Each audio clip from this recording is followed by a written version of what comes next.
สัญญาและดวงจันทร์นั่งละเมอเพื่อฝันยามจันทร์สว่างโทรเพื่อนก็ตายคงหมายจันทร์ที่แสนไกลห่างคงลืมตนจึงไปวางดวงจันทร์ที่อยู่สูงบ่เจียมตัวว่ายังต่ำซ้ำก็ยังส่วนจันทราอยู่หาเกินกลัวไม้มุ่งขอเพื่อนกระต่ายอย่าป้องไม้จนใจมันยุ่งเล่มกินหญ้า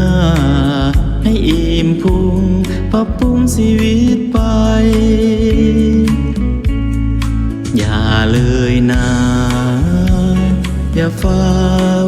อยากเคียงจันทร์เมื่อยังบ่ทันตั้งตนเองเปล่งแสงเฮืองใสสร้างฐานะก่อนบ่เดือดร้อนพืชเครื่องเรื่องใดราศีแจ่มใสเมื่อใดนั้นคว้าจันทร์จึงสม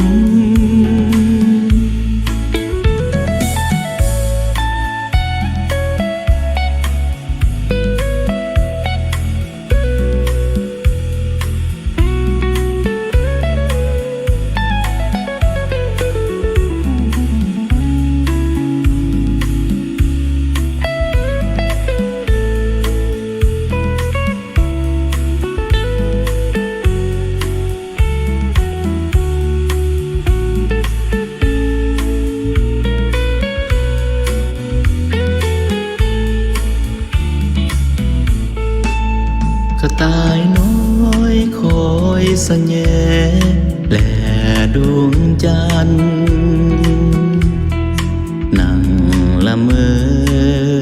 เพื่อฝันยามจันทร์สว่างโทรเพื่อนกระต่ายคงหมายจันทร์ที่แสนไกลห่างคงลืมตนจึงไปวางดวงจันทร์ที่อยู่สูง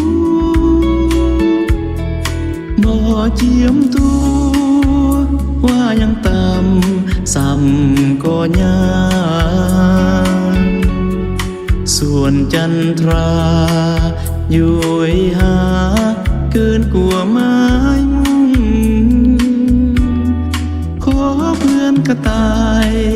อย่าป้องไม้จนใจมันยุ่งเล่มกินหญ้าให้อิ่มพุงปรับปรุงชีวิตไป